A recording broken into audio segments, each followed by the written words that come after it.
একবার এইভাবে কাঁচা নারকেলের পুর দিয়ে এই ভাজা পুলিগুলো বানিয়ে দেখুন। খেতে যে কি ভালো লাগে, না বানালে বিশ্বাসই করতে পারবেন না। আর বানানো খুবই সোজা, কম সময়ের মধ্যেই বানিয়ে নিতে পারবেন।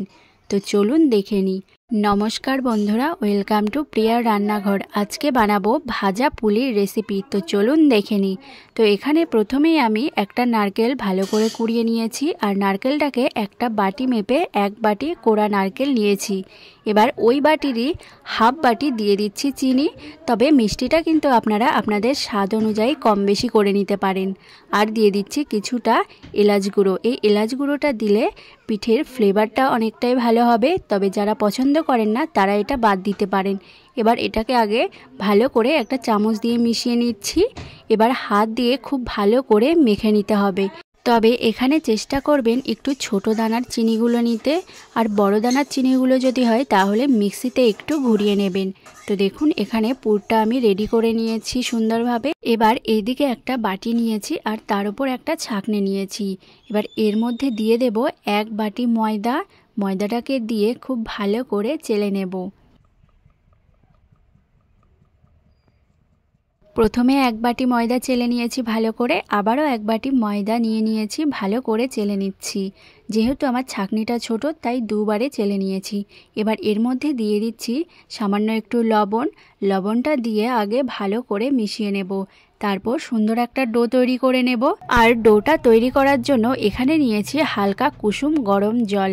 এবার এই জলটা অল্প অল্প দেব আর ডোটা তৈরি করে নেব।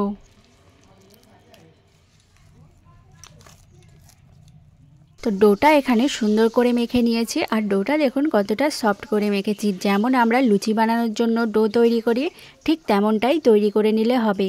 এবার একটা চাটুর মধ্যে ডো থেকে কিছুটা নিয়ে ময়দা দিয়ে ভালো করে বেলে নিচ্ছি। একটু সুন্দর গোল করে বেলে নিতে হবে। আর দেখুন খুব বেশি পাতলাও করিনি আর খুব বেশি মোটাও করিনি, যেমনটা আমরা রুটি তৈরি করি ঠিক তেমনটাই তৈরি করেছি। এবার পিঠেগুলো তৈরি করে নেব। তার জন্য এখান থেকে 1 চামচ পুর নিয়েছি। এবার রুটির এই দিকটাই দিয়ে দিচ্ছি পুরটা। এইবার হাত দিয়ে একটু পুরটাকে ঠিক করে নিচ্ছি। তারপর রুটির এই দিকটা ধরে এইভাবে একটু ভাঁজ করে দিতে হবে। ভাঁজ করার পরে হাত দিয়ে এইভাবে একটু ভালো করে চেপে চেপে লাগিয়ে নিতে হবে, যাতে তেলের মধ্যে দেওয়ার পর আর পিঠেটা খুলে না যায়। এইবার পিঠেগুলোকে ঠিক এইভাবেই কেটে নেব। তবে আপনাদের যদি এমন পিঠে কাটার জিনিস না থাকে তাহলে এরকম বড় সাইজের রুটি বেলে কোনো গ্লাস বা বাটি দিয়ে কেটে একটা একটা করে বানিয়ে নিতে পারেন। বাকি পিঠেগুলো ঠিক একইভাবেই তৈরি করে নিচ্ছি। আরেকটা পিঠে বানিয়ে আমি আপনাদের দেখিয়ে দিচ্ছি। এই পিঠেগুলো বানানো খুবই সোজা, একটু ভালো করে দেখে নিলেই কিন্তু বানিয়ে নিতে পারবেন খুব সহজেই। আর এই পিঠে কাটার জিনিসটা কিন্তু বাঁশের কঞ্চি দিয়ে তৈরি। বাঁশের কঞ্চিকে একটু পাতলা করে চওড়া করে কেটে নিলেই হয়ে যায়। আগেকার দিনের মানুষরা ঠিক এই জিনিসটা দিয়েই পিঠে পুলিগুলো তৈরি করত। আর দেখুন কতটা সুন্দর হয়েছে পিঠেগুলো।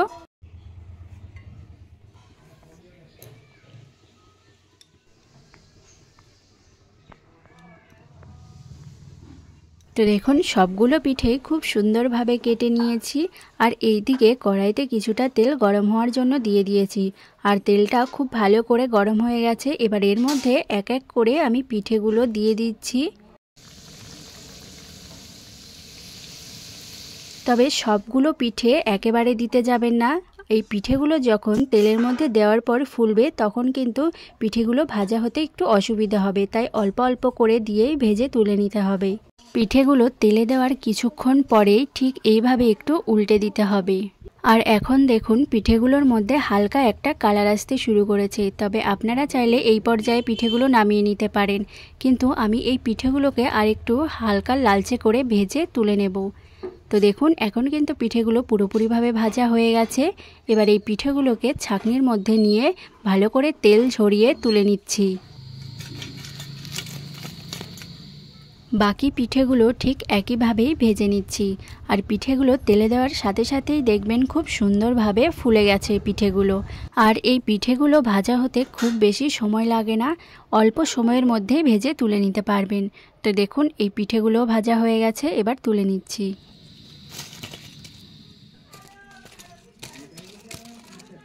আর দেখুন সবগুলো পিঠে খুব সুন্দরভাবে ভেজে নিয়েছি। আর পিঠেগুলো কতটা ফুলকো ফুলকো হয়েছে। একটা পিঠে ভেঙে দেখিয়ে দিচ্ছি, ভেতরটা দেখুন কতটা সুন্দর পুরে ভরা হয়েছে। খেতেও দারুণ টেস্টি হয় এই পিঠেগুলো। একবার বাড়িতে এইভাবে কাঁচা নারকেলের পুর দিয়ে এই ভাজা পিঠেগুলো তৈরি করে নিতে পারেন। খুব সহজেই বানিয়ে নিতে পারবেন। আর একটা দুটো খেয়ে মনই ভরবে না, যে খাবে বারবার খেতে চাইবে। তো এই পিঠের রেসিপিটি যদি ভালো লেগে থাকে চ্যানেলটি প্লিজ সাবস্ক্রাইব করে দেবেন আর লাইক কমেন্ট শেয়ার করে দেবেন।